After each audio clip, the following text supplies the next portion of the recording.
पर हमने बोला था टोपी के बारे में, तो जितने प्रोफेसर बैठे थे ना रुमाल ढका। सिद्धे मनन्ते मनिंदिय मनुभमे मपत्थे सोखे मन वज्जम केवल पहो है निज्य दुन्नय तिमिरम जिनम नमः बारहे अंग किच्छा बियलिए मल मूड़े तन से नो तिलया विवेह पर चरण भूसा पसियौ सुय देवया सुरम सयल गण पौ में रविनो विविहिति विराया विने संगा नीराया विकुराया गणहर देवा पसीयन्तो पसियौ महुधर सेनो परवाई गयो है दान वरसियो से दंतामिय सायर तरंग संघाय धो ये मनो पणमामि पोपेदंतम दोकेयंतम दुन्नयन्धियार रविम भग्य शिव मग्य कंठे मिसि समी वयम सया दंतम पणिमह कै भूय बलिम केशवास परिभूय बलिम विनिहय बम्मह पसरम वड्ढाव्य विमल नान बम्मह पसरम नमो अरिहंताणं नमो सिद्धाणं नमो आयिरीयाणं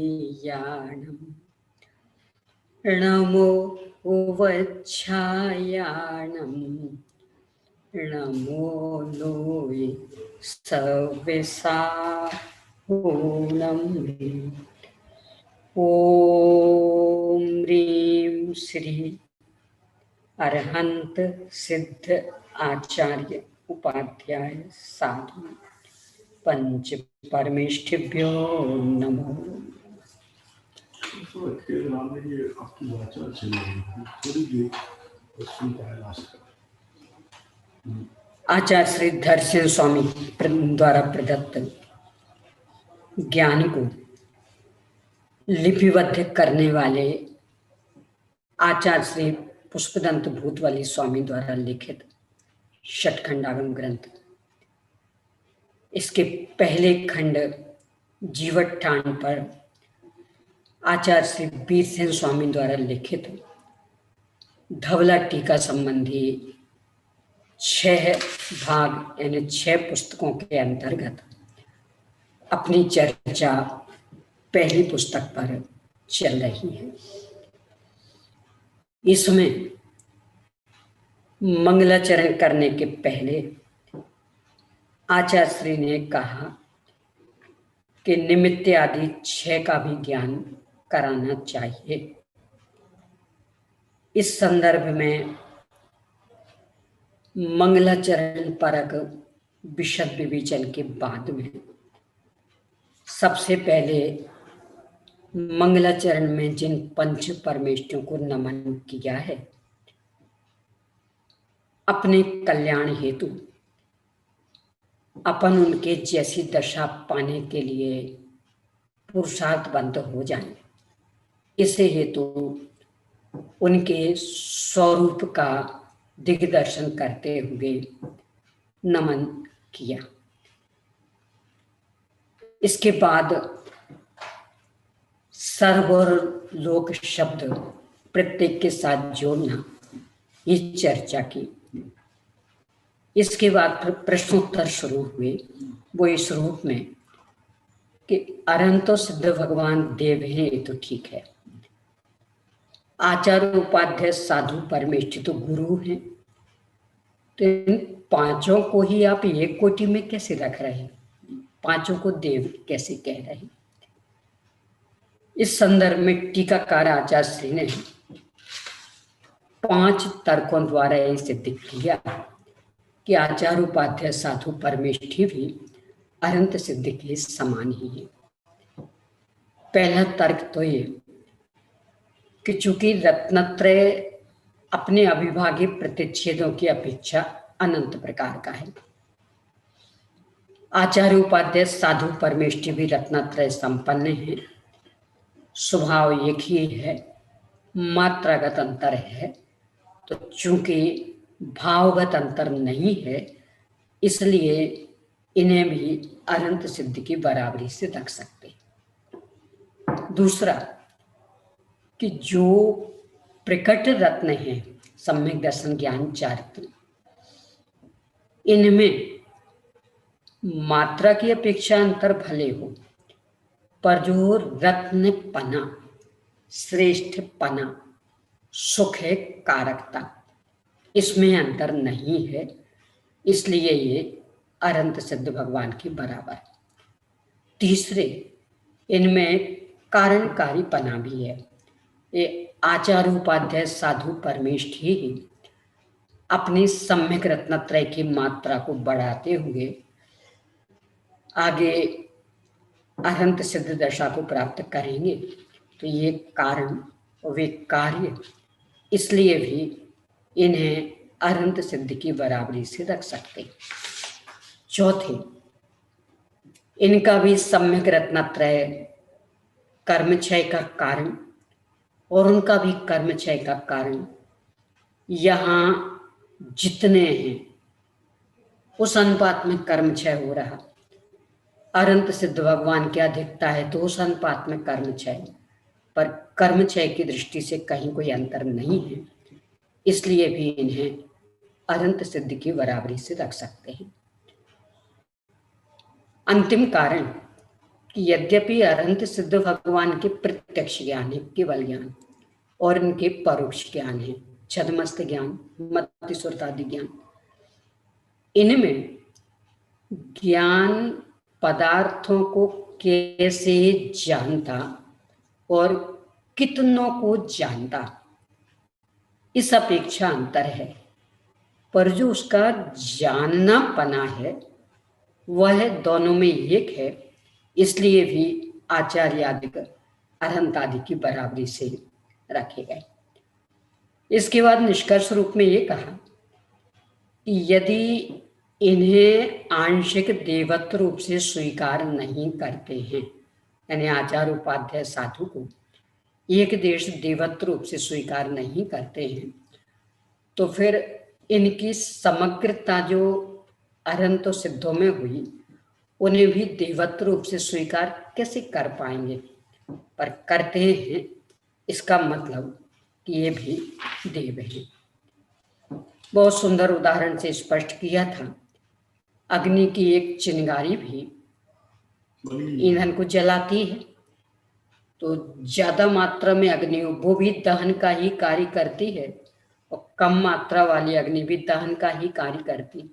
तो दहन रूप कार्य की अपेक्षा अग्नि में क्या अंतर, मात्रा का भेद है, तो वो तो हमें स्वीकार है।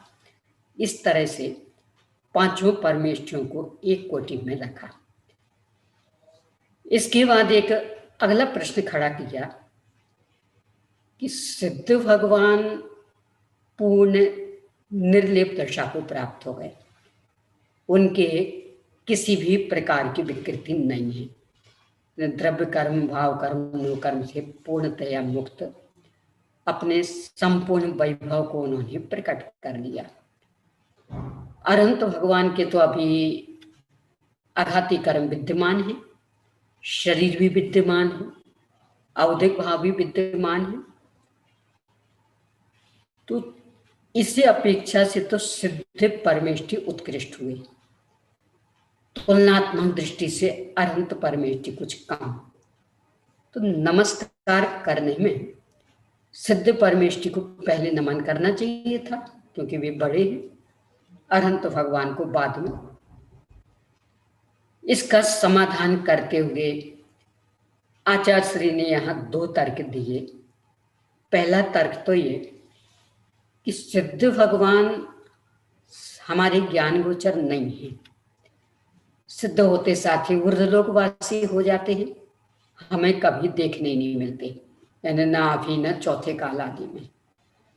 अनंत भगवान यहाँ मनुष्य लोक में रहते हैं तो वे हमें देखने मिलते हैं, उनके माध्यम से ही सिद्धों में हमें हमारी श्रद्धा व्यक्त हुई है, उन्होंने ही सिद्धों का स्वरूप हमें समझाया, इसलिए अनंत भगवान को पहले नमन किया, इसके बाद सिद्ध भगवान को।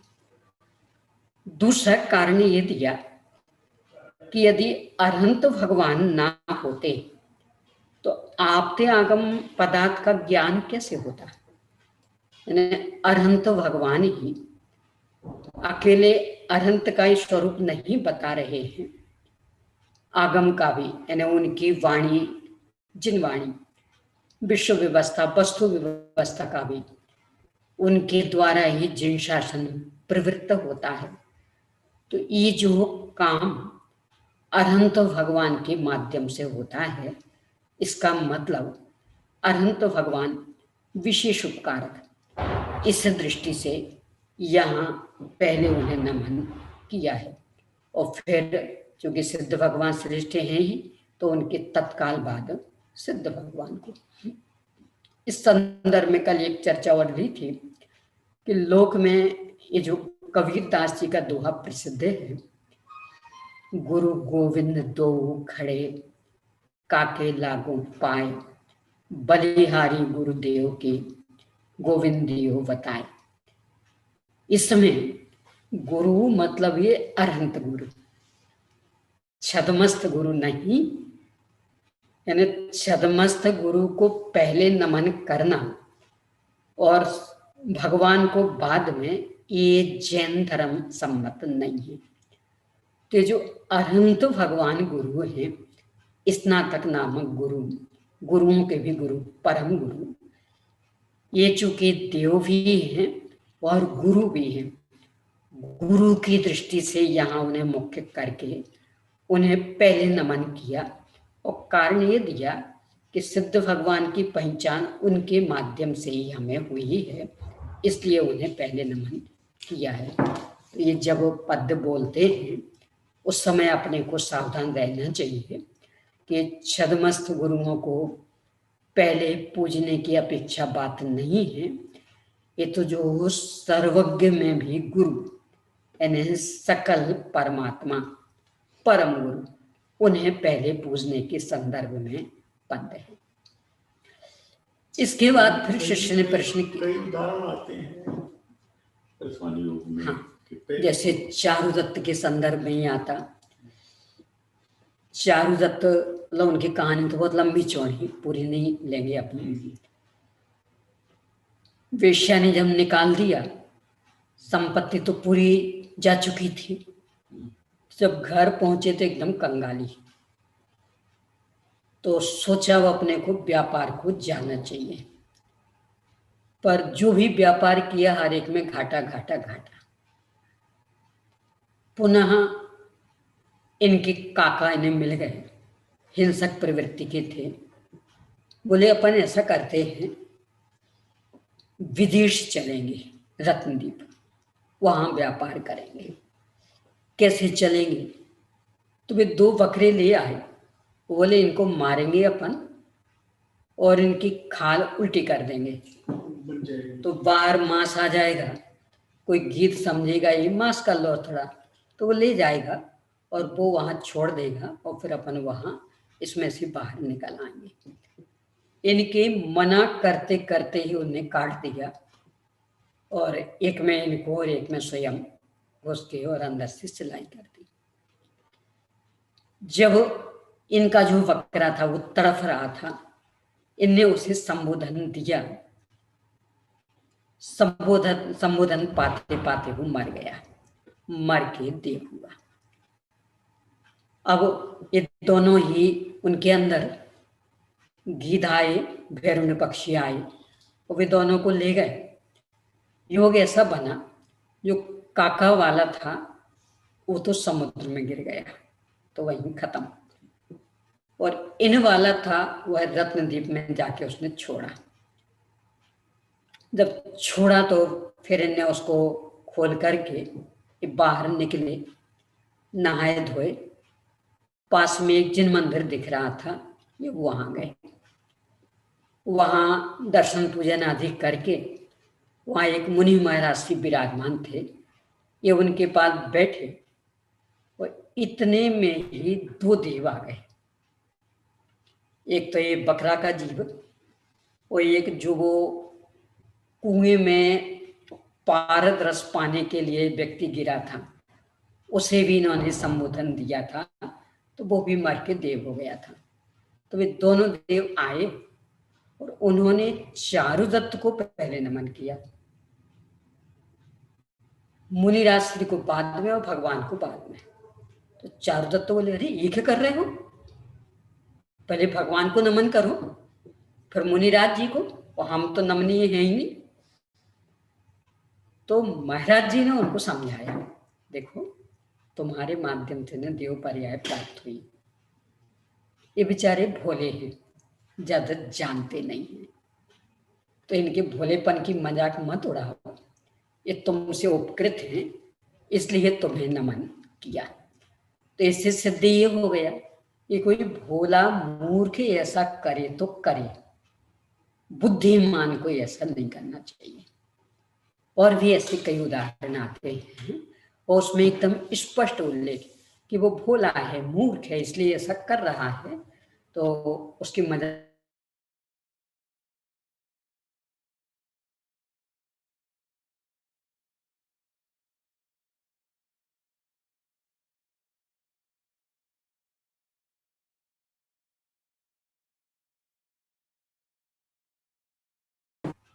कि इस तरह से देखें तो ये पांचों एक कोटि के ही हैं। और दूसरी बात ये भी कि मूल में सम्यक रत्नत्रय को नमन किया है, तो सम्यक रत्नत्रय की दृष्टि से पांचों अद्वैत रूप में स्वीकृत, इसलिए इन्हें एक कोटि में रख के नमन किया गया। इसके बाद फिर अगला प्रश्न उठाया कि तो आपका पक्षपात है। वो जो मुनिराज है या उपाध्याय है, मुनिराज तो कब से किसी कारण से नीचे भी गिर सकते हैं। हाँ? और वो तो जब गिरेंगे तब, यानी पूज्यता अपूज्यता का व्यवहार वर्तमान पर्याय को लेके होता है, भूत भविष्य को नहीं। तो वर्तमान में तो वे साधक हैं, आगे जो होगा सो होगा, उससे कोई फर्क नहीं पड़ता। तो साधक की दृष्टि से फिर प्रत्येक साधक को भी उसी श्रेणी में रखकर, क्योंकि तीनों चीज सम्यक दर्शन ज्ञान चारित्र रत्नत्रय तो चौथे में भी है, हाँ, पांचवें में ये परसों अपन ने चर्चा की थी कि सम्यक चारित्र में यहाँ मतलब इस प्रकरण में ना तो सम्यक्त्वाचरण को मुख्य किया और ना संयमा संयम को, सकल संयम को मुख्य किया।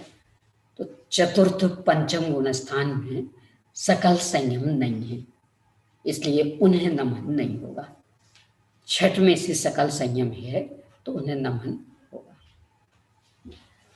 नमन का मतलब वंदन से, हाँ, पूरा यानी पूजन नमन सब कुछ आ जाएगा,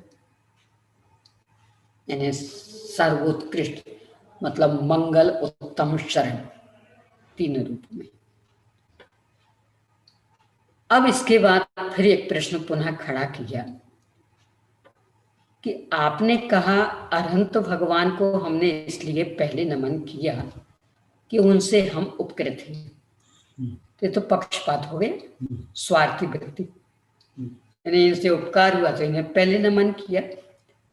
उत्तर बहुत सुंदर दिया कि हाँ, पक्षपात तो है, हमें स्वीकार है, परंतु उसके पीछे हमारा कोई लौकिक स्वार्थ नहीं है। जिन शासन का उद्गम, जिन शासन का प्रचार प्रसार प्रभावना उनके माध्यम से होती है, उनकी ही वाणी जिनवाणी कहलाती है। हम तो बस इस गुण के कारण उन्हें प्रदान कर रहे, ना कि कोई व्यक्ति विशेष के कारण। इसलिए पक्षपात लौकिक पक्षपात से पूर्णतया अलग जाति का है। ये दोष उत्पादक नहीं है, गुणकारक ही है। इस तरह की चर्चा करके अब फिर कैसे नमन करना, इस विषय पर चर्चा करते हुए कल अपन ने चर्चा संपन्न की थी। पेज नंबर 55 पर 34वीं गाथा पढ़ी भी थी, अर्थ भी पढ़ा था। आज पुनः उसे पढ़ के फिर अर्थ पर और विशेष विचार करते हैं। पेज नंबर 55, गाथा नंबर 34। जस्सन्त्यं धम्मिपहं निगच्छे तस्सन्त्यं वेनय्यं पौञ्जे सत्कारे तं शिरपञ्चयेन कायेन वाया मनसाय नित्यम्। इसमें उत्तम चाहिए कहीं से ली है? हाँ जी, तो जनरली और कहाँ से लिए पता नहीं। उत्तम चे वाली जो होती है उनको नंबर नहीं डालते। हाँ, इसमें नंबर दिए हैं। यहाँ तो जितने भी उत्तम चे आए उनमें भी नंबर दिए हैं। नहीं तो इससे बस इतना सा ख्याल में आता कि संकलित तो इन्होंने ही की है, किसी ग्रंथ से नहीं, परंतु ये आचार्य परंपरा से मिली थी। हाँ, सही है। तो इसलिए उन्होंने अपने ग्रंथ का एक अंग से मान के लिपिबद्ध किया।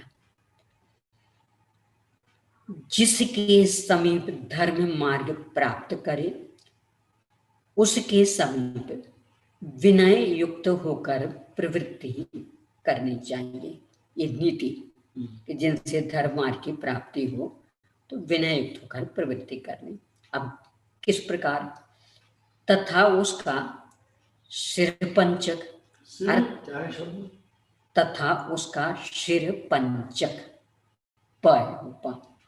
पंचक अर्थात मस्तक, दोनों हाथ और दोनों जंघाएं, इन पंचांगों से तथा काय, वचन और मन से निरंतर सत्कार करना चाहिए।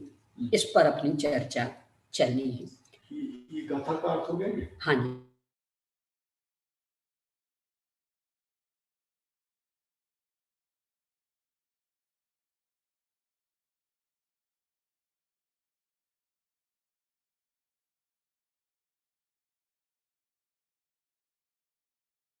इस तरह से तो इसमें मूल में तो गवासन से नमस्कार, गवासन आप लोगों को दिख रहा हो तो मतलब इस तरह से जो अपन भी बैठते, पुरुष तो नहीं कर पाते, करना चाहिए। तो इस तरह से बैठ के नमस्कार, कदाचित नहीं हो तो फिर ऐसे, तो ऐसे भी नमन कर सकते हैं। पर ऐसे में आजकल जो एक खोटी पद्धति चलने लगी कि वो ऐसे नहीं करके सीधे वज्रासन से बैठते, यानी यूं बैठेंगे यूं और फिर यूं नमन करेंगे। यानी वज्रासन में जैसे बैठते हैं, जैसे मुस्लिम लोग बैठते हैं नमाज पढ़ते समय, उसमें क्या दोष है? इसमें दोष ही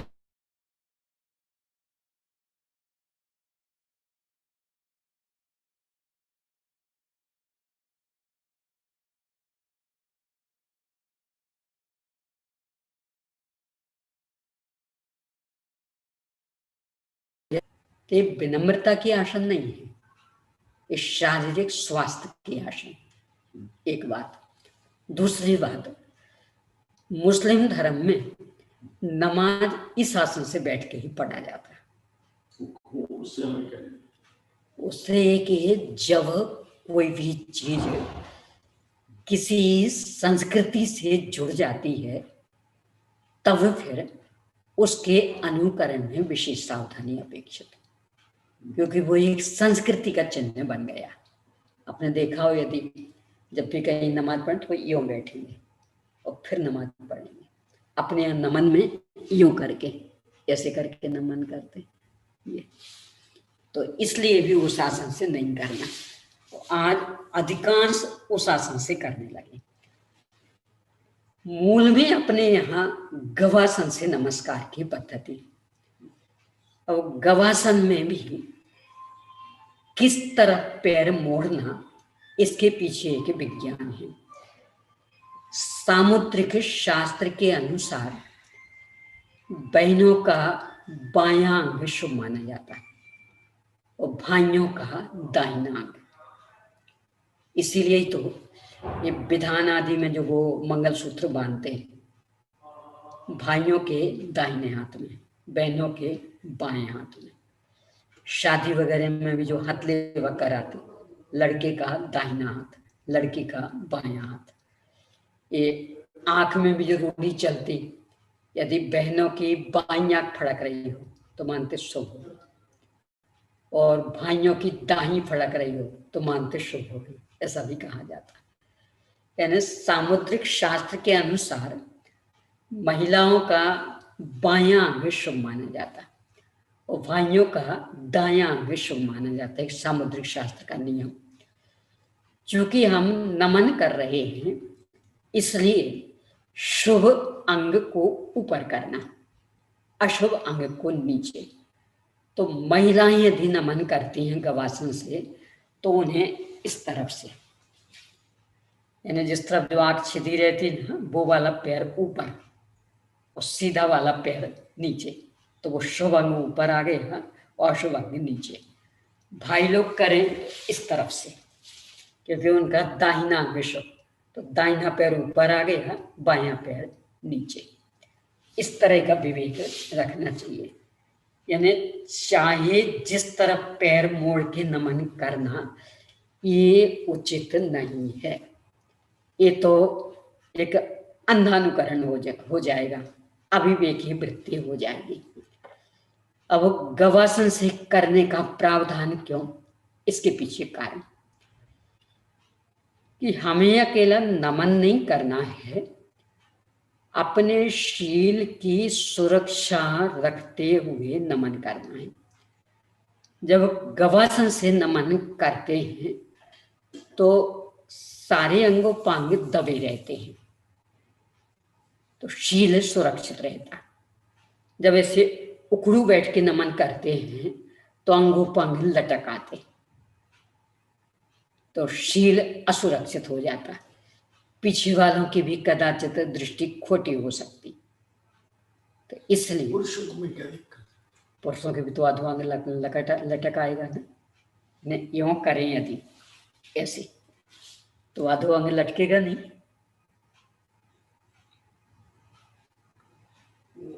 लटकेगा, लेकिन वो तो पूरी तरह से इस तरह ढका है। नहीं ढका तो था, पर लटक आया ना। वो अंग ही ऐसे हैं कि इनका लटकना आदि मतलब कभी भी उत्तेजित हो सकते फिर, और भद्दे भी दिखते, कदाचित धोती पतले पहने हों और भी कुछ ऐसे, तो दृश्य भी भद्दा होता, दूसरों की भी दृष्टि बिगड़ सकती है।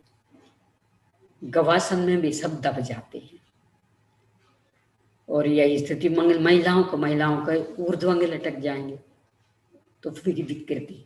गवासन में भी सब दब जाते हैं, दबे रहने के कारण शील की मर्यादाएं सुरक्षित। अगर कोई व्यक्ति गवासन में ना बैठ पाए, जैसे मुझे घुटने की कोई प्रॉब्लम नहीं है, लेकिन फिर भी मैं गवासन में नहीं बैठ पाता। इसका तो ये है, ये सब अभ्यास के, यानी 2-4 बार ही अपन करते हैं तो पैर मुड़ने लगते हैं, क्योंकि एकदम सरल आसन, और अकेले सरल नहीं, अत्यंत सुविधाजनक।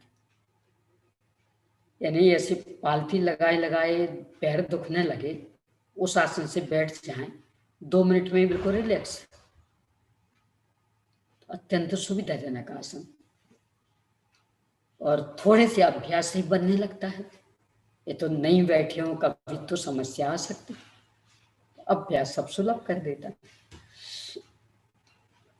यदि आप साधु संतों को देखेंगे उनके संघों में, तो चाहे बहनें हों, मतलब चाहे हारिका माता जी आदि हों, चाहे महाराज जी आदि हों, सब गवासन से ही नमन करेंगे। यानी जिनागम की मूल मर्यादा है और नमन करने की मूल संस्कृति भी, यानी ये अन्य धर्मों में नहीं मिलेगी।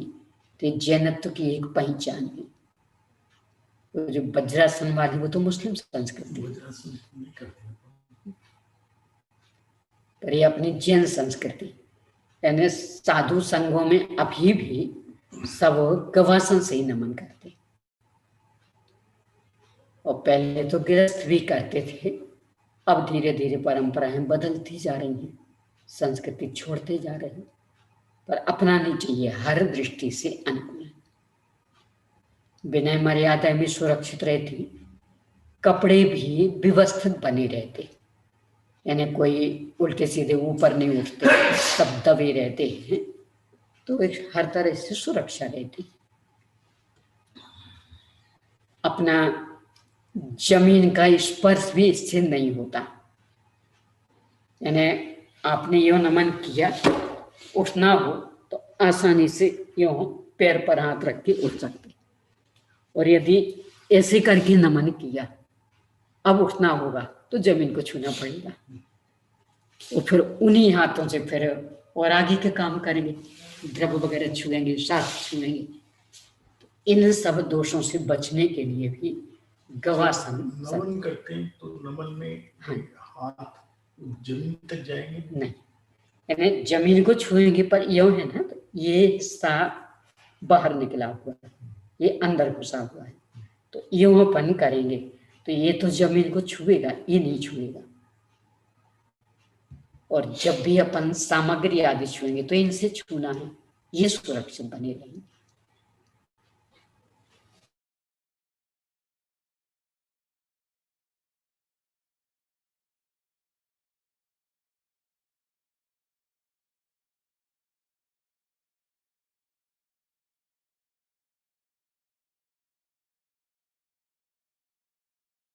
जब पूरा सिर झुका लेते हैं तो पेट भी झुक जाते हैं, तो इस तरह से साष्टांग, पूरा अष्टांग यानी दंडवत, दंड के समान लेट जाना, ये नमन अपने यहां स्वीकृत नहीं है। क्यों? एक तो इसलिए कि वास्तव में उसमें विनम्रता नहीं हुई, आप अपनी दीनता बता रहे हैं।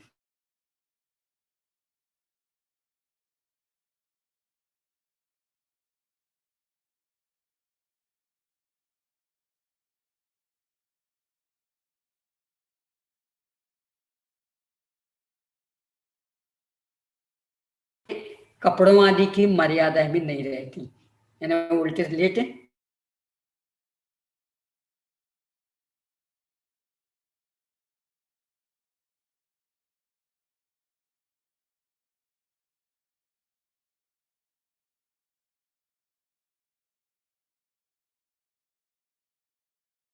परिणाम के लिए तो अवसर नहीं है।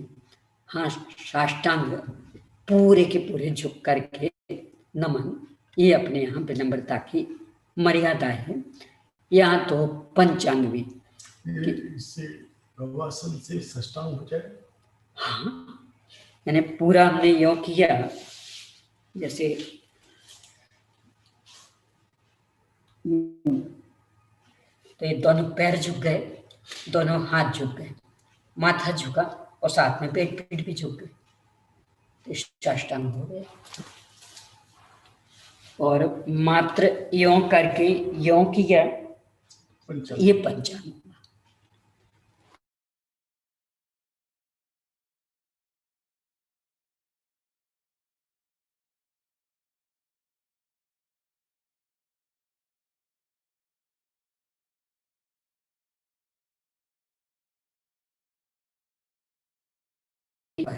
विशेष ध्यान देना चाहिए। इस तरह से यहाँ एक प्रकरण अपना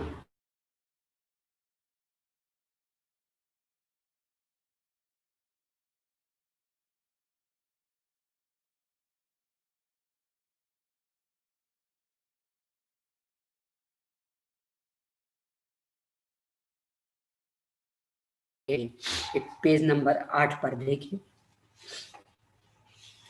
पेज नंबर 8। अच्छी बात है। हाँ जी। मंगल निमित्त हेतु परिमाण नाम और कर्ता, यहाँ तक के प्रकरण में अभी एक विषय पूरा हुआ मंगल का। अब दूसरा विषय निमित्त का प्रारंभ हो रहा है, पेज नंबर 55 पर नीचे। यहाँ तक मंगल का चला है। हाँ, इतना लंबा, यानी लगभग 55 पेज तक।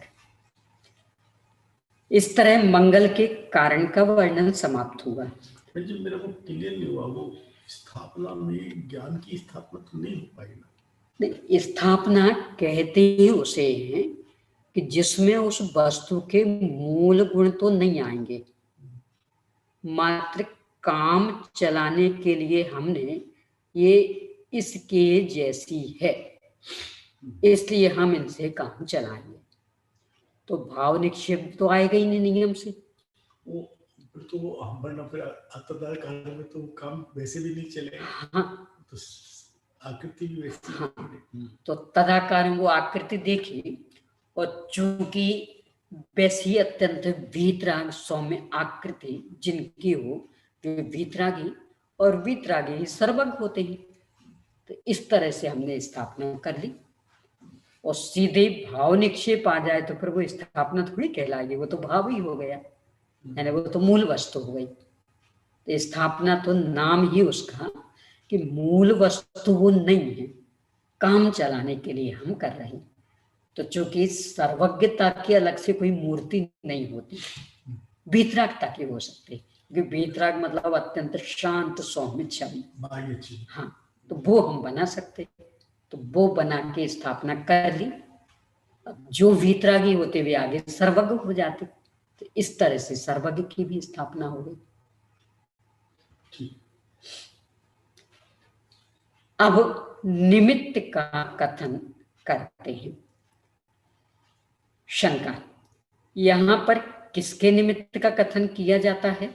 समाधान, यहां पर सूत्र अवतार अर्थात ग्रंथ के प्रारंभ होने के निमित्त का वर्णन किया जाता है। यानी जो ग्रंथ हम शुरू कर रहे हैं, किस लिए, किस कारण से कर रहे, इसका वर्णन। Page number 56। यह कैसे जाना जाता है कि यहाँ पर सूत्रावतार के निमित्त का कथन किया जाता है, अन्य का नहीं? समाधान, यह बात प्रकरण से जानी जाती है, प्रकरण ही वह चल रहा। जैसे उदाहरण बहुत सुंदर दे रहे, जैसे भोजन करते समय सेंधव लाओ, इस प्रकार के वचन से सेंधे नमक का ही ज्ञान होता है।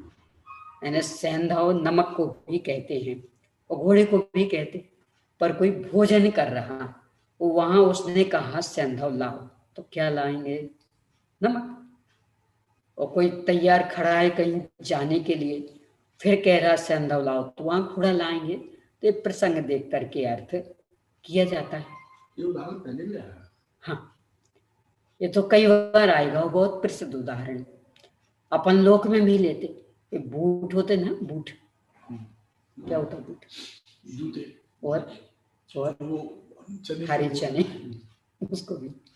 आप कोई भोजन करने बैठा हो, वो कहा भैया जरा बूट लाना, तो क्या ला के दोगे? तो हरे चने। और कोई कहीं जाने को खड़ा हो, तो फिर कहा भैया बूट लाना, तो जूते ला के दोगे। तो ये हम प्रकरण देख करके अर्थ लगाएंगे। ऐसे ही यहाँ कह रहे हैं कि चूंकि प्रकरण ग्रंथ प्रारंभ का चल रहा, तो उससे हमने अर्थ लगाया कि यहाँ ग्रंथारंभ का ही निमित्त बता रहे हैं। यह बात प्रकरण से जानी जाती है, जैसे भोजन करते समय सेंधा लाओ, इस प्रकार के वचन से सेंधे नमक का ही ज्ञान होता है। उसी प्रकार यहाँ पर भी समझ लेना चाहिए कि यहाँ पर ग्रंथावतार के निमित्त का ही कथन किया जा रहा है। अब किस तरह का निमित्त, इसे बता रहे हैं। बंध के कारण, मुक्त मोक्ष के कारण, इन 6 तत्वों को निक्षेप, नय, प्रमाण और अनुयोग द्वारों से भली भांति समझकर भव्यजन उनके ज्ञाता बने। इसलिए यह सूत्र ग्रंथ अर्थ रूपणा की अपेक्षा तीर्थंकर से और ग्रंथ रचना की अपेक्षा गणधर देव से अवतीर्ण हुआ। बद्ध यानी वो कर्म बंधन जिसे हुआ वो जीव, बद्ध, और बंध जीव और कर्म प्रदेशों का एक क्षेत्र होगा है संबंध। पर बंध के कारण मिथ्या दर्शन, अविरति, प्रमाद, कषाय, योग, इन 3 के वर्णन के लिए। फिर मुक्त, जो जीव छूटा यानी जीव की शुद्ध दशा। मोक्ष, जीव और कर्म परमाणुओं का संबंध अलग अलग हो जाना, यानी उनका परस्पर का संबंध नहीं रहना।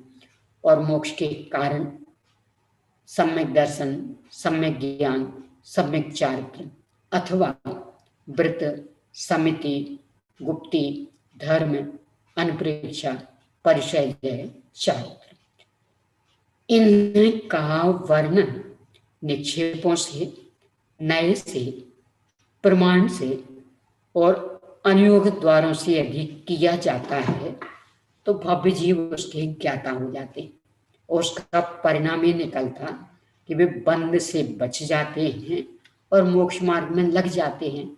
बस इसलिए इस ग्रंथ का अवतार हो रहा है। मूल अर्थ रूपना यानी मूल विषय वस्तु तो तीर्थंकर भगवान की वाणी में आई थी। उनकी वाणी को सुनकर के गणधर देव ने उसे सूत्रबद्ध किया था, द्वादशांग में गूंथा था सूत्र रूप में, और फिर इसके बाद होते होते आचार्यों ने लिपिबद्ध किया।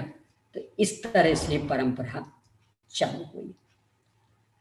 शंका, द्रव्य और भाव से अकृत्रिम होने के कारण सर्वदा एक रूप से अवस्थित सुरत का अवतार कैसे हो सकता है? बहुत सुंदर प्रश्न। पहले तो अवतार पर ही अपन चर्चा कर लें। अवतीर्ण हुआ, अवतार शब्द अपने आप में बहुत महत्वपूर्ण अर्थ का द्योतक। एक तो अवतार, अव समन्तात, तार तारने वाला, यानी जिसका अवलंबन लेकर हम संसार सागर से तिर जाते हैं, संसार समुद्र को पार कर लेते हैं, दुखों का अंत कर लेते हैं, उसका नाम है अवतार। ये जिनागम वह चीज इनके आधार से हम आराम से संसार समुद्र से पार हो जाते, इसलिए अवतार।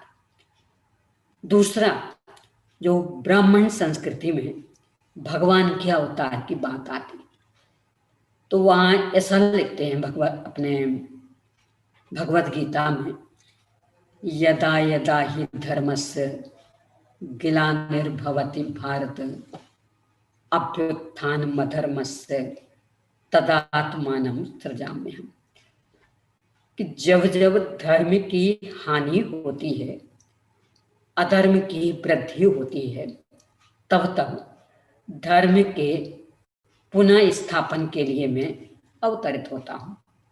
कार्य क्या करता? दुष्टों का निग्रह और सज्जनों का अनुग्रह, यानी धर्म की स्थापना, अधर्म का विनाश। ये जिनागम भी ये कार्य करते हैं, यानी जो भी जिनवाणी की शरण लेते हैं उनका जीवन धर्म संपन्न बनता है, सुखमय होता है और दुखों का अंत हो जाता है। इसलिए इन्हें भी अवतार शब्द से संबोधित किया, यानी बहुत महत्वपूर्ण चीज अपने को मिल रही। यदि इनका अवलंबन लेते हैं तो अपन भी दुखों से मुक्त हो जाते हैं, इसलिए अवतार। अब इस अवतार को लेकर के प्रश्न किया है कि अवतार तो उसे कहेंगे कि जो पहले नहीं है अब आया। ये जो सुरत है, चाहे वह द्रव्य सुरत हो यानी जिनागम दिव्य ध्वनि, और चाहे भाव सुरत हो अपना सुरत ज्ञान, ये दोनों ही परंपरा से अनादि अनंत है। यानी अनादि से द्रव्य सुरत भी है और भाव सुरत ज्ञानी भी अनादि से होते आए। तो अवतार वाली बात कहाँ रही? वो तो अनादि से है ही। विच्छुति होती है ना बीच में। विच्छुति भी कदाचित अपने भरत क्षेत्र में हुई होगी, ऐरावत क्षेत्र में भी, विदेश क्षेत्र में तो निरंतर धारा चलती रही, देवों में भी निरंतर धारा चलती रहती। तो कुछ थोड़े से क्षेत्र में कदाचित विच्छुति हो गई तो उससे क्या फर्क पड़ना, धारा तो नहीं टूटी। तो ये धारा द्रव्य सुरत और भाव सुरत की अनादि अनंत है, मतलब अकृत्रिम है। तो जब अकृत्रिम है तो उसके अवतार की बात आप कैसे कर रहे, ये प्रश्न है। समाधान, यह शंका तो तब बनती जब यहां पर द्रव्यार्थिक नय की विवक्षा होती, परंतु यहां पर पर्यायार्थिक नय की अपेक्षा होने से सुरत का अवतार तो बन ही जाता। द्रव्यार्थिक नय मतलब वह अनादि अनंत परंपरा, और पर्यायार्थिक नय मतलब कोई एक विवक्षित ग्रंथ। तो यहाँ ये उत्तर दे रहे कि यदि हमने अनादि अनंत परंपरा को मुख्य किया होता तब ये प्रश्न आप खड़ा कर सकते थे कि अवतार कैसे संभव, परंपरा तो अनादि से चली आ रही, अनंत काल तक चलती रहेगी। पर हमने यहाँ उसे मुख्य नहीं किया, हम तो इस ग्रंथ को मुख्य कर रहे। तो ये ग्रंथ तो नए सिरे से लिखे गए हैं, इसलिए समस्या कहीं नहीं। यानी मात्र परंपरा की ओर से देखें तो अनादि अनंत, और किसी एक विशेष को मुख्य करके देखें तो वह सादी।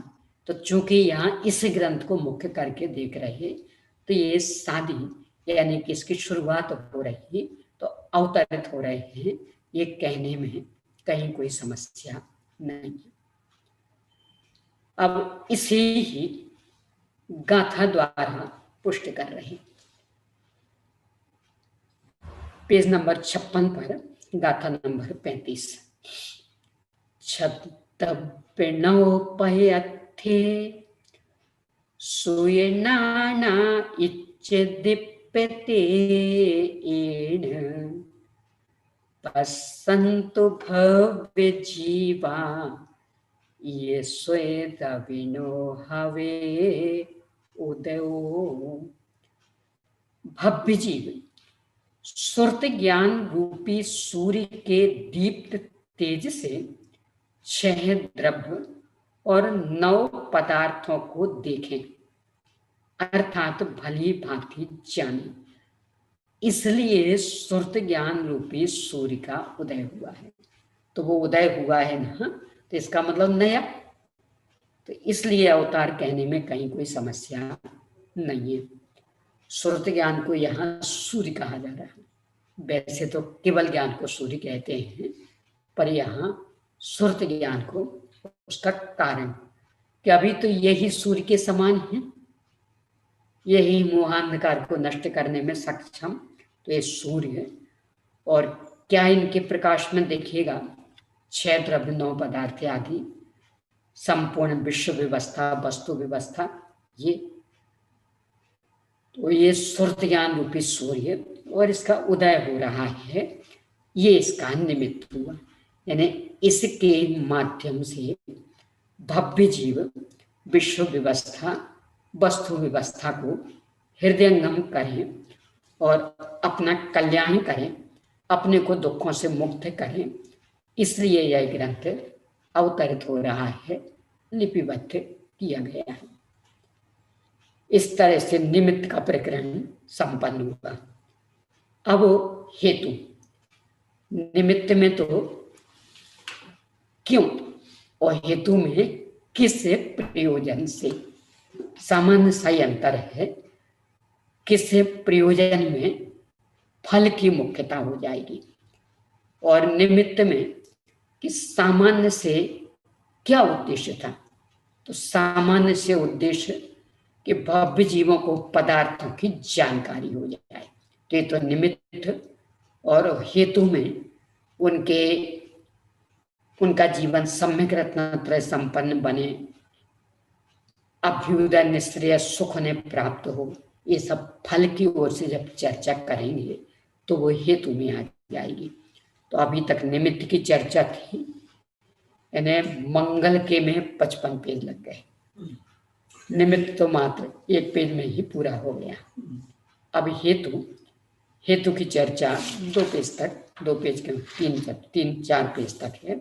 इसकी भी थोड़ी सी लंबी चर्चा, क्योंकि अभ्युदय और निश्रेयस, अभ्युदय जैसे अपन लौकिक सुख कहें, यानी लौकिक सुविधाएं, अपने इंद्र पद है, चक्रवर्ती पद है, तीर्थंकर पद है, इन सब का वैभव आदि की, और अलौकिक मोक्ष सुख, तो इन सब की चर्चा यहाँ करेंगे।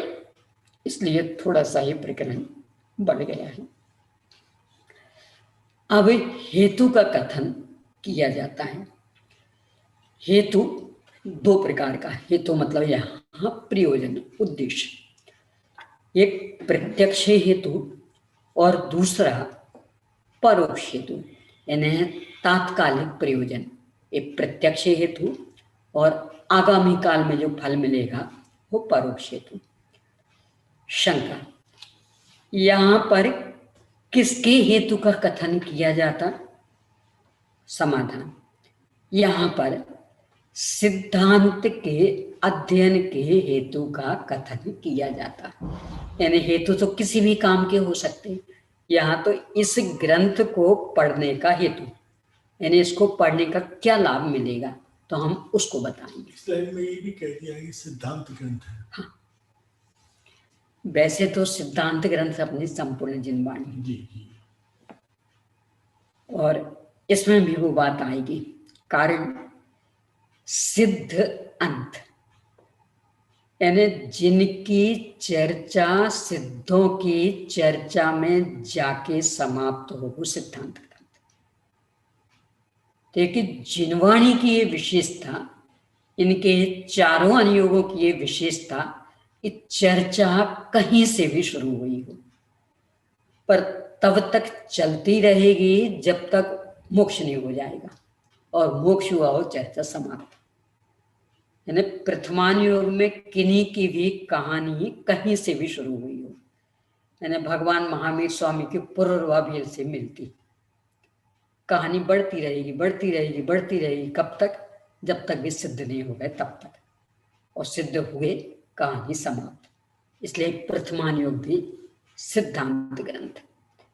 करणान योग, चाहे वह कर्म बंध की चर्चा हो, चाहे 3 लोक के वर्णन की चर्चा हो, कब तक चलेगी कि जब तक कर्म बंध का पूर्णतया अभाव नहीं हो गया तब तक।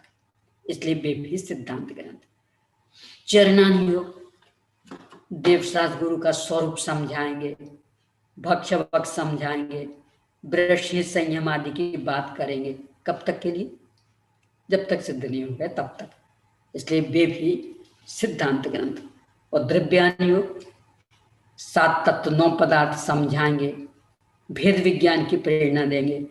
पर कब तक करना? भावेद भेद विज्ञान मिद मच्छिन्न धारया तावत त्यावत पराच्युत्वा ज्ञानं ज्ञाने प्रतिष्ठित। कि जब तक ज्ञान में पूरा प्रतिष्ठित ना हो जाए, यानी मोक्ष दशा ना हो जाए, तब तक करना।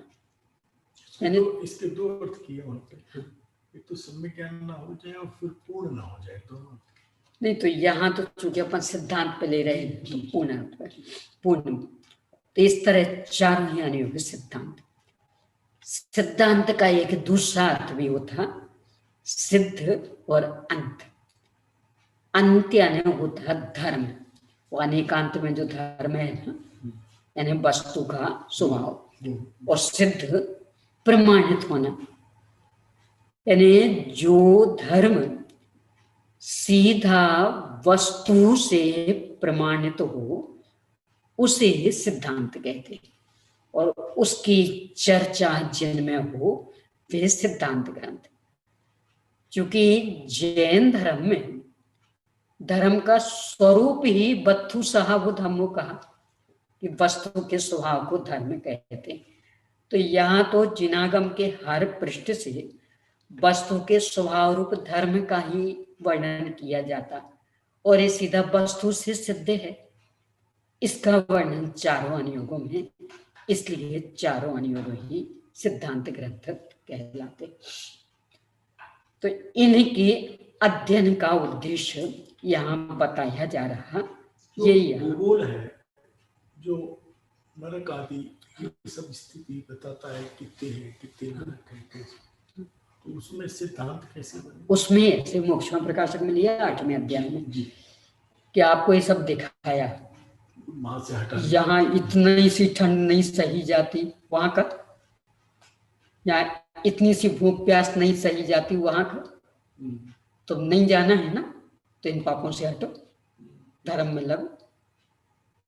तो इस तरह से वहां से हटाने के लिए चर्चा करते, यानी भय दिखाकर कि यहाँ इतनी सी असुविधा बर्दाश्त नहीं कर पाते, वहां कैसे करोगे? तो वहां से डराएंगे, भय दिखाएंगे, व्यक्ति धर्म में लग जाएगा स्वर्ग आदि की लोभ दिखाकर। यहाँ बहुत बहुत अनुकूलताएं चाहते हैं ना, कितनी जोड़ पाएंगे? धर्म करो, स्वर्ग आदि में सब तरह की अनुकूलताएं मिल जाएंगी, तो उसका लोभ दिखा करके धर्म में लगाएंगे और फिर वास्तविक धर्म की रुचि करा देंगे, मोक्ष दशा मिल जाएगी। ये हेतु अब इनको स्पष्ट कर रहे हैं। उक्त दोनों प्रकार के हेतुओं में से प्रत्यक्ष हेतु 2 प्रकार का है, साक्षात प्रत्यक्ष हेतु और परंपरा प्रत्यक्ष हेतु। यानी बिल्कुल तत्काल जो फल मिलेगा वह साक्षात, और कुछ समय बाद जो फल मिलेगा वह है परंपरा। उनमें से अज्ञान का विनाश, सम्यक ज्ञान की उत्पत्ति, देव मनुष्य आदि के द्वारा निरंतर पूजा का होना, और प्रत्येक समय में असंख्यात गुणित श्रेणी रूप से कर्मों की निर्जरा का होना साक्षात प्रत्यक्ष हेतु, यानी फल समझना चाहिए। ये तत्काल के कि आपने अध्ययन किया, उस संबंधी अज्ञान नष्ट हो गया, सम्यक ज्ञान की उत्पत्ति हो गई, देव मनुष्यों द्वारा प्रतिष्ठा मिल जाएगी, सम्मान मिल जाएगा। और जिस समय अध्ययन कर रहे थे, परिणामों में जो विशुद्धि हुई है, उससे प्रति समय असंख्यात गुणित श्रेणी रूप से कर्मों की निर्जरा हुई। ये तात्कालिक फल। प्रश्न है क्या? इसमें ठीक है। शंका, कर्मों की असंख्यात गुणित श्रेणी रूप से निर्जरा होती है, यह किनकी प्रत्यक्ष? यानी अज्ञान मिटा, ये तो हमें ख्याल में आ गया, उस संबंधी जानकारी हो गई, ये भी समझ में आ गया, हमें मान प्रतिष्ठा मिल गई, ये भी दिखाई दिया, पर कर्मों की निर्जरा हुई ये कैसे पता लगे? समाधान, ऐसी शंका ठीक नहीं है, क्योंकि सूत्र का अध्ययन करने वालों की असंख्यात गुणित श्रेणी रूप से प्रति समय कर्म निर्जरा होती है, यह बात अवधिज्ञानी और मनापर्य ज्ञानियों को प्रत्यक्ष रूप से उपलब्ध होती। यानी भगवान तो बता ही रहे हैं, इनके साथ ही अवधिज्ञानी मनापर्य ज्ञानी भी जान रहे, आगम में भी उल्लेख है, तो इस आधार से अपन स्वीकार कर लें, और अनुमान से भी कि जब परिणामों में विशुद्धि ही रहेगी, पापों से हटे, तो निर्जरा तो होगी ही होगी। तो इस तरह अनुमान से भी सिद्ध, इसलिए स्वीकार कर लेना। ये तो प्रत्यक्ष फल, यानी बिल्कुल तत्काल इतनी चीजों की उपलब्धि। अब परंपरा प्रत्यक्ष फल, शिष्य प्रति शिष्य आदि के द्वारा निरंतर पूजा जाना परंपरा प्रत्यक्ष हेतु है।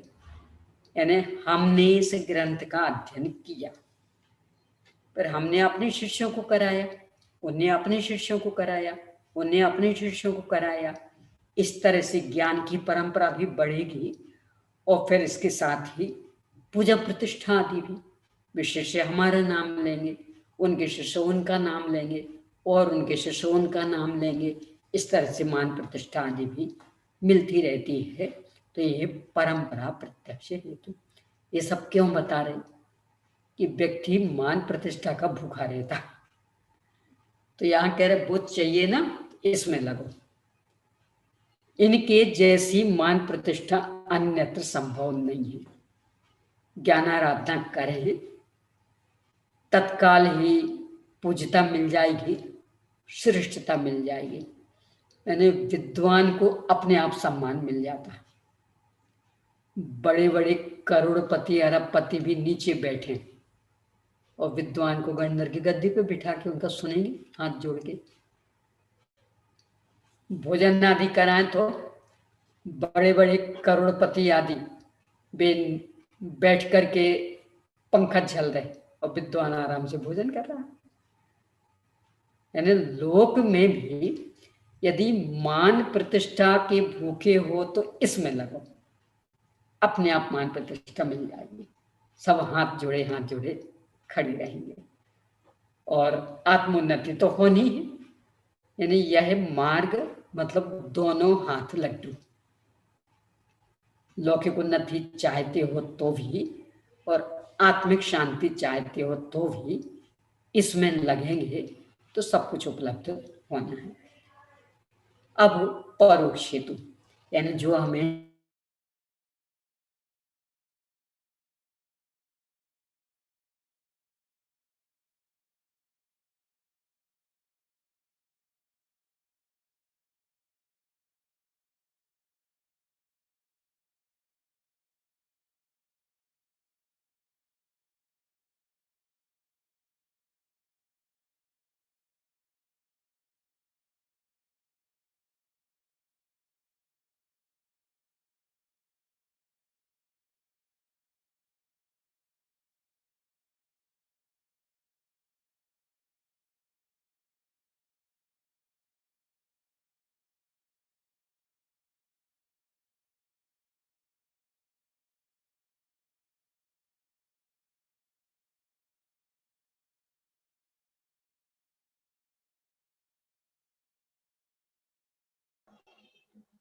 थोड़ी इंटरनेट की समस्या है। अभी बहन का स्वाध्याय फिर से लाइव होगा।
ओके।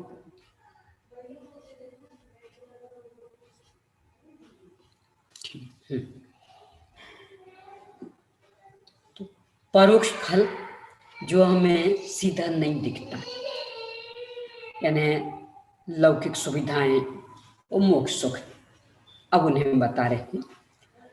सबसे पहले अभ्युदय सुख मतलब लौकिक सुविधाएं, इनमें से साता वेदनी आदि प्रशस्त कर्म प्रकृतियों के तीव्र अनुभाग के उदय से उत्पन्न हुआ इंद्र, सामान्य, त्रैस्त्रिंशत् आदि देव संबंधी दिव्य सुख, ये देवगति के, और चक्रवर्ती, बलदेव, नारायण, अर्धमांडलिक, मंडलिक, महामंडलिक, राजा, अधिराज, महाराजाधिराज, परमेश्वर आदि मनुष्य संबंधी मानुष सुख को अभ्युदय सुख कहते हैं। यानी जो लोक में ऊंचे ऊंचे पद माने जाते, सुविधाजनक पद माने जाते हैं, उनकी प्राप्ति होना ये अभ्युदय सुख। अब यहाँ जो ये राजा महाराजा आदि दिए थे, अब इनकी परिभाषाएं दे रहे हैं, यानी किन्हें क्या कहते हैं। पेज नंबर 58 पर सबसे पहले राजा की परिभाषा, पद है पद नंबर 36। अष्टादश संख्यानां श्रेणीनामधिपतिर्विनम्राणां राजस्यान्मुकुटधरः कल्पितरुसेव्यमानानां। जो नम्रीभूत 18 श्रेणियों का अधिपति हो, यह भी बता रहे हैं 37-38वें पद में, मुकुट को धारण करने वाला हो और सेवा करने वालों के लिए कल्प वृक्ष के समान हो उसे राजा कहते। इस सेवा करने वालों के लिए कल्प वृक्ष के समान यानी कि जो चाहिए वो सब मिल जाएगा उन्हें। तो जैसे कल्प वृक्ष से मनोवांछित सब कुछ मिलता, राजा के माध्यम से भी वह सब कुछ मिल जाता। अब ये 18 श्रेणी क्या है इन्हें आगे बता रहे हैं। यहाँ प्रकरण में उपयोगी गाथाएं उद्धृत की जाती हैं, यानी इनके द्वारा श्रेणी भी बताएंगे और फिर जो अधिराज मंडलिक आदि इनका भी लक्षण बताएंगे। गाथा नंबर 37 और 38 इनका अर्थ एक साथ है, क्योंकि इनमें 18 श्रेणियों की बात की गई है, इसलिए इन दोनों गाथाओं को एक साथ पढ़ेंगे। है हत्थि रहाने हिवा सेना वही मंत्री सेठी दंड भई शुद्ध खत्तिय बम्मन बैसा तह महियरा चेव गणराय मच्च तलवर पुरोहिया दप्पिया महा मत्ता 18 सेनियो पयानिया मेलिया होंती। घोड़ा, हाथी, रथ और इनके अधिपति यानी अश्वारोही, गजारोही और रथ पर चढ़ने वाले, सेनापति, मंत्री, श्रेष्ठी यानी सेठ, दंडपति, कोतवाल आदि, शूद्र, क्षत्रिय, ब्राह्मण, वैश्य, महत्तर जो खास करके राजकुल में सेवक होते थे वे, गणराज राजा के व्यवस्थापक आदि जो यानी जो विभाग बांट दिए उन सब के अधिकारी, अमात्य मंत्री, तलवर कोतवाल सामान यानी दंडपति में दंड देने वाले और तलवार में सीधे कोतवाल, फिर पुरोहित, राजगुरु आदि, स्वाभिमानी महामत यानी वे मंत्री कि जो राजा को पता है कि राजा के संदर्भ में इन मंत्रियों को पता कि ये बात नियम से राजा को स्वीकृत नहीं, परंतु राजा के हित में है। यदि हमने कहा तो कदाचित राजा हमें मृत्युदंड भी दे सकता, तो भी कहने से ना चूके। तुम मृत्युदंड दो तो चलेगा, पर हम तो हित का मार्ग बताएंगे ही बताएंगे। वे कहलाते हैं स्वाभिमानी महामत और पैदल सेना। इस तरह सब मिलाकर 18 श्रेणियां होती हैं। ये एक तरह की। अब इसी परक एक गाथा और है, उसमें भी इन्हें ही बता रहे हैं। ये पद्य है, संस्कृत पद्य। प्रत्यनांग दंड नायक वर्ण वणिग भुग गणेन महामात्राश्च मंत्री पुरोहित सेना न्यमात तलवर महातरात शिव श्रेण्यः।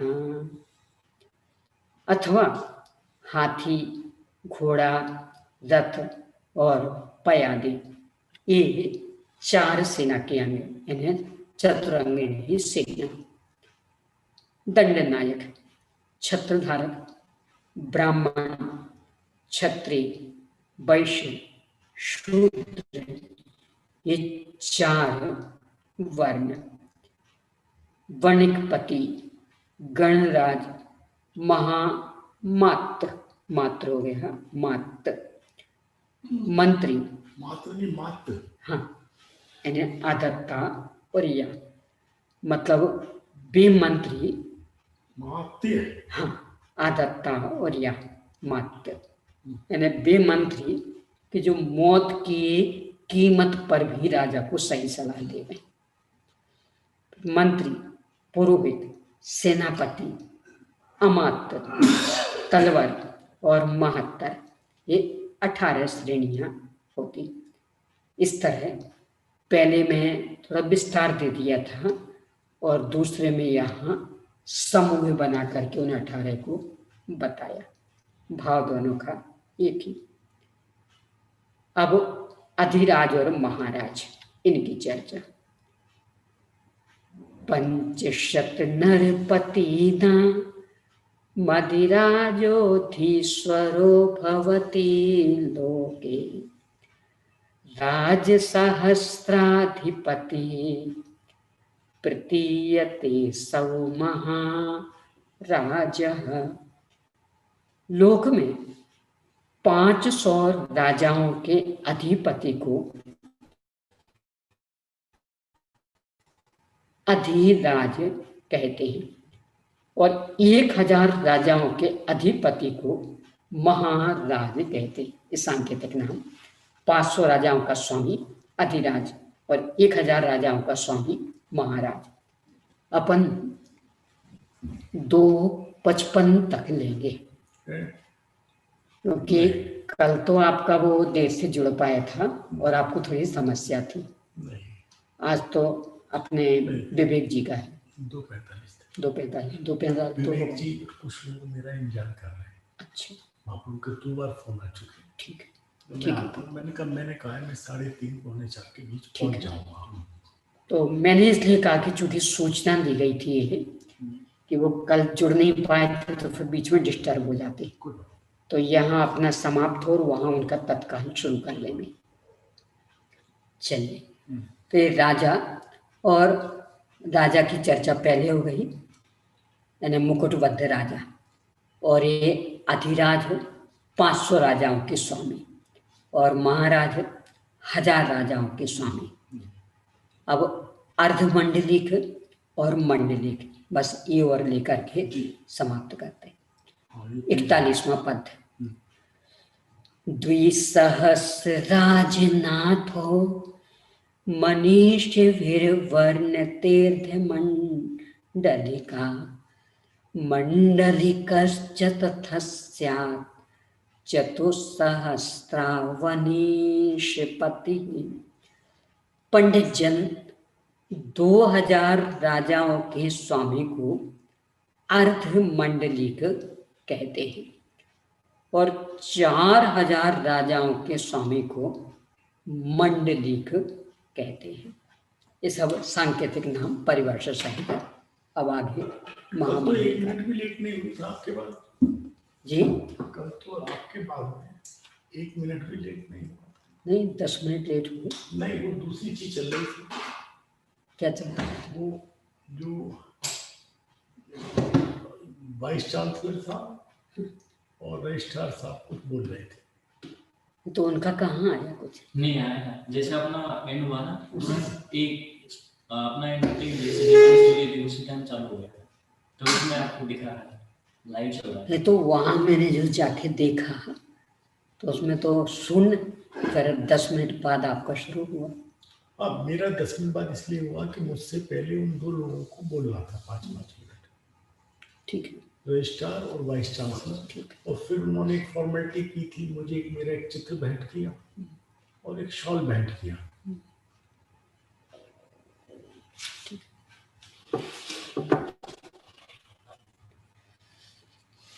निज निधि निज में बताई, यह अनंत उपकार, उसे के लिए जिनवाणी माँ को वंदे न शतवार।